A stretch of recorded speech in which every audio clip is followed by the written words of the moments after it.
kipu toiha waha Kahtaja Kahtok như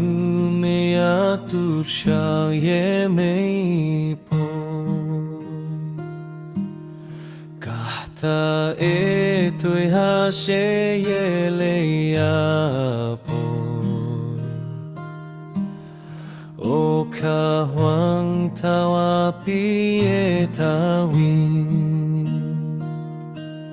Tao yo kia sang pu me jong ya poi U te jem la kahta ye nang ya poi U ka hoang she shao tok pe u she me Nang u jao ya ke tu ke ang pa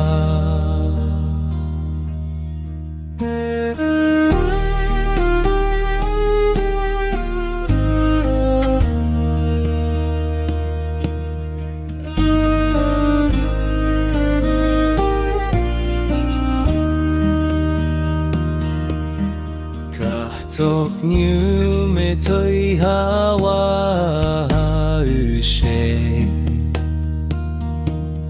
Tu manu she ka wang shong te pe ha Yak pang me tu manu she ye ha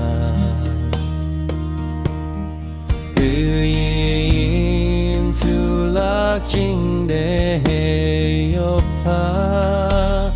Tao yo kia sang pu me jong ya poi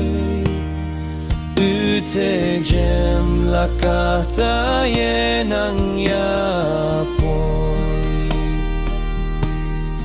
U ka hoang she shao to pe u she Nang u jao ya ke tu ke ang pa